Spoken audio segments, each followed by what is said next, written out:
پچھلی دفعہ جو ہے 1000 سالہ بادشاہ پر بات کی تھی اور وہ کافی دلچسپ ٹاپک تھا اور اسی طرح سے لوگوں نے یہ جو ہے نا دلچسپی کا اظہار بھی کیا تھا اور اسی کو آگے میں بڑھانا چاہتا ہوں. 1000 سال جب گزر جائیں گے جب شیطان اور اس کے فرشتے جن کو بدروہیں یا جن بھوت کہتے ہیں وہ سب کچھ آگ گندک کی جھیل میں ڈالا جائے گا اور اس کے ساتھ وہ لوگ جو شیطان کے ساتھ متفق ہیں ان کو بھی اس کے بعد کیا ہوگا. ہم اس کے بعد کی بات کریں گے اور اس میں ہم حوالہ دیکھیں گے مکاشفہ کی کتاب اس کا 21واں باب اور اس کی پہلی آیت سے 7ویں آیت تک. کلام کتاب میں لکھا ہے پھر میں نے ایک آسمان اور نئی زمین کو دیکھا کیونکہ پہلا آسمان اور پہلی زمین جاتی رہی تھی اور سمندر بھی نہ رہا. پھر میں نے شہر مقدس نئی یروشلم کو آسمان پر سے خدا کے پاس سے اتر دیکھا اور وہ دلہن کی مانند آراستہ تھا جس نے اپنے شوہر کے لیے سنگار کیا. پھر میں نے تخت میں سے کسی کو بلند آواز سے یہ کہتے ہوئے سنا کہ دیکھ خدا کا خیمہ آدمی کے درمیان ہے اور ان کے ساتھ سلوک کرے گا اور وہ اس کے لوگ ہوں گے اور خدا آپ ان کے ساتھ رہے گا اور ان کا خدا ہوگا اور وہ ان کی آنکھوں کے ساتھ پر پوچھے گا. اس کے بعد نہ موت رہے گی اور نہ ماتم رہے گا نہ آہ و نالہ نہ درد. پہلی چیزیں جاتی رہی. اور جو تخت پر بیٹھا ہوا تھا اس نے کہا دیکھ میں سب چیزوں کو نیا بنا دیتا ہوں. پھر اس نے کہا لکھ دے کیونکہ یہ باتیں سچ اور برحق ہیں. پھر اس نے مجھ سے کہا یہ باتیں پوری ہوگی. میں الفا اور اومیگا یعنی ابتدا اور انتہا ہوں. میں پیاسے کو آب حیات کے چشمہ سے مفت پلاؤں گا اور جو غالب آئے وہی چیزوں کا وارث ہوگا اور میں اس کا خدا ہوں گا اور وہ میرا بیٹا ہوگا.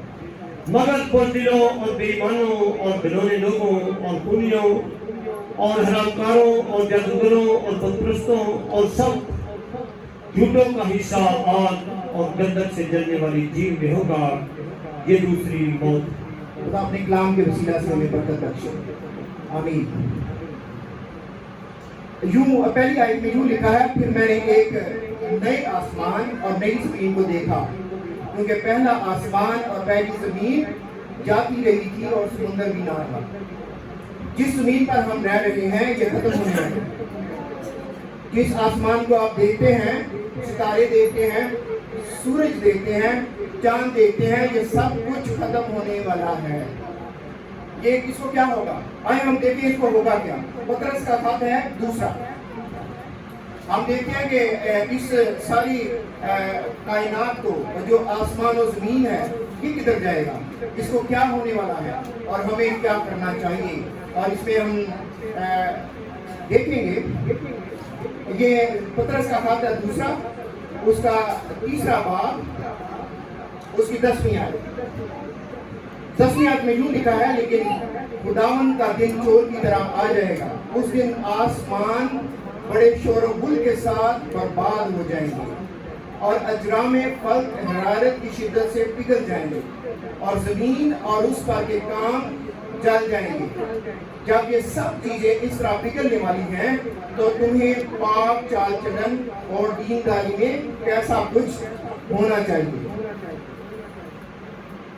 کیا ہونے والا ہے اس کو اس زمین کو اس آسمان کو اس سورج کو کیا ہونے والا ہے.